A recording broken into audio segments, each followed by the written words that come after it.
विश्वामित्र के पास में जाकर के हाथ जोड़ के कहा कि स्वामी जी, हमारे पास 60 भार सोना तो नहीं है, अगर तुम कर्जा अपना लेना चाहते हो तो हम 3 प्राणी हैं और तीनों प्राणियों को आप 20-20 भार सोने में बेच दो, 60 भार सोना तुम्हारा कर्जा चुक जाएगा। और इसी हरिश्चंद्र की कथा में ये 2 से 1 रुपये से जो मेरा सम्मान किया है, स्वागत किया है, बड़े भाई दीवान सिंह जी जो नहर कोठी बुझिया से पधारे हैं, इनकी तरफ से हमें 2 से 1 रुपये से सम्मानित किया गया है। बड़े भाइयों का प्यार, आशीर्वाद हमारे ऊपर बना रहा। देखिए बहनों, आज विश्वामित्र से कहा कि 3 प्राणियों को बेच दो, तो विश्वामित्र बोले तुम्हें बेचे तो कहां बेचे?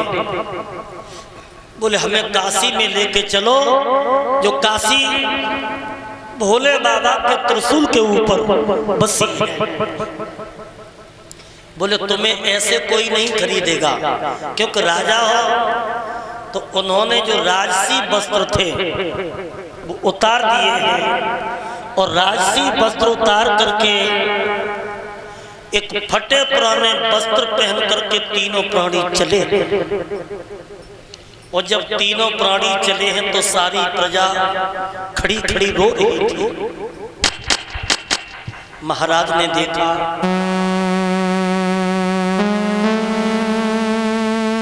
प्रजा के लोग सभी खड़े खड़े रो रहे हैं।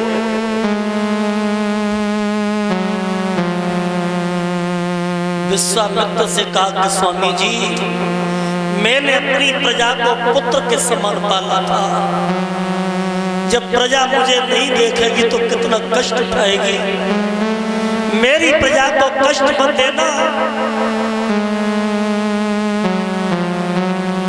तीनों प्राणी जब चले तो तीनों प्राणियों ने सबसे पहले अपनी जन्म भूमि को प्रणाम किया। जननी जन्म भूमि स्वर्गादप गरियसी। जननी और जन्म भूमि यानी माँ और जन्म भूमि को स्वर्ग का दर्जा दिया गया है, स्वर्ग से भी बढ़कर के जन्म भूमि बताई है। बोलिए गोविंद भगवान की। तीनों प्राणी चले, बारे समय की विडंबना, बारे समय का खेल।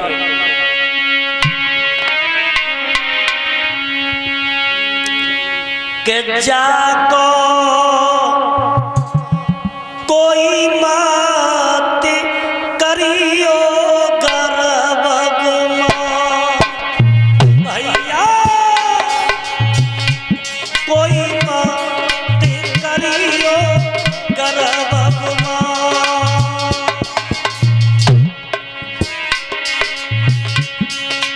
अरे भरोसा नहीं जाते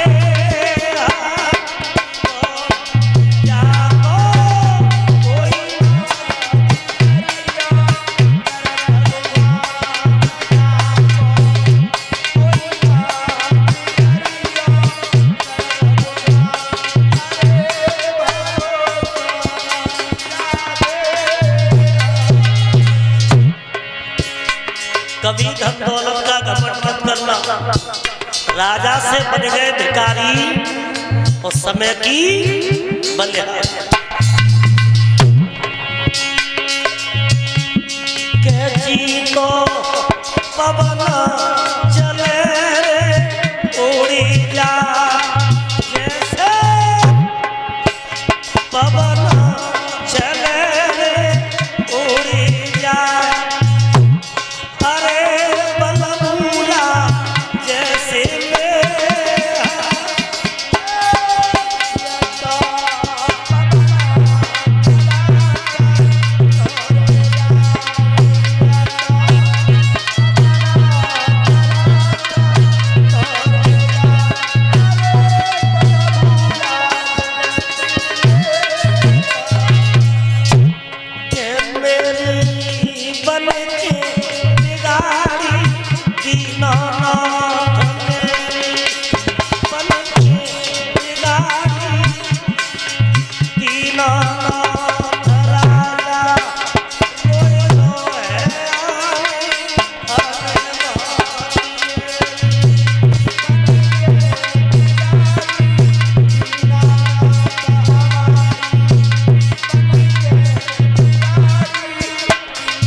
तीनों प्राणी अपनी जन्मभूमि को प्रणाम करने के बाद जब आगे बढ़े हैं तो रानी को सब सिंगार छुटो, तन पे एक साड़ी मोटी है, राजा पे केवल धोती है, तो रोहित पे सिर्फ लंगोटी है। देखो समय समय की बात, समय समय का फेर और समय बदलने में कभी न लगे जरा सी देर। ये तीनों प्राणी बिकने के लिए चले तो जेठ की दोपहरी है, नीचे जमीन गर्म है, ऊपर से तपन है, और तीनों प्राणी जब चले हैं तो भक्तों उस समय रोहित की उम्र 11 साल की थी। तो रोहित को चलते चलते पैरों में छाले पड़ने लगे हैं। तो रोहित बोला, मैया अब काशी नगरिया यहाँ से कितनी दूर है, हमसे चला नहीं जाता। तो तारा ने अपने पति से कहा कि नाथ मेरे बेटा को थोड़ा सा जल पिला दो, मेरा बेटा मर जाएगा। हरिश्चंद्र कहने लगे, तारा अगर हम अपने राज्य में पानी पिएंगे